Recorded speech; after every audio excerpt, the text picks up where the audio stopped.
What happened when you married a man with a dead first wife?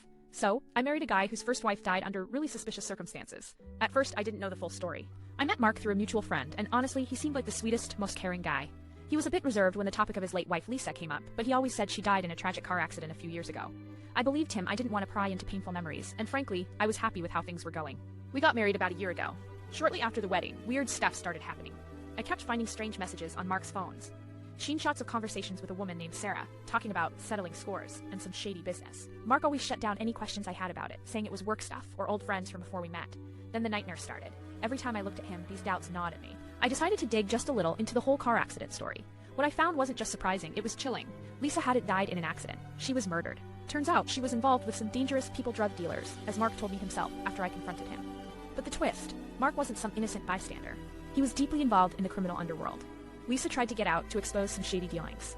Mark, in a jealous rage mixed with fear for his own skin, had a hand in her death. Not directly, but he helped cover it up, manipulated the narrative to look like an accident, and used his connections to bury the truth. I was horrified. The man I married was a criminal complicit in his wife's death. But instead of walking away, I hatched a plan. I started secretly cooperating with Lisa's family, who had never given up searching for justice. I gathered evidence texts, hidden bank transfers, testimonies from people who knew the truth. One night, I confronted Mark with everything. I didn't beg or plead. I looked him in the eye and told him I was handing over everything to the police. He tried to threaten me, saying he had friends who could make my life miserable.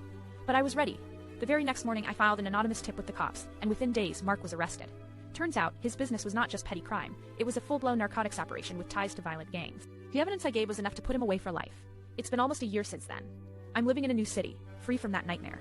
Lisa's family thanked me for finally getting the closure they deserved. It hurts thinking about how easily I could have become just another victim of Mark's lies, but somehow, turning the tables felt like I was honoring Lisa's memory. So yeah, marrying a man with a dead first wife wasn't a fairy tale. It was a crime story in the making. And in the end, justice caught up, thanks to a wife who refused to be fooled twice.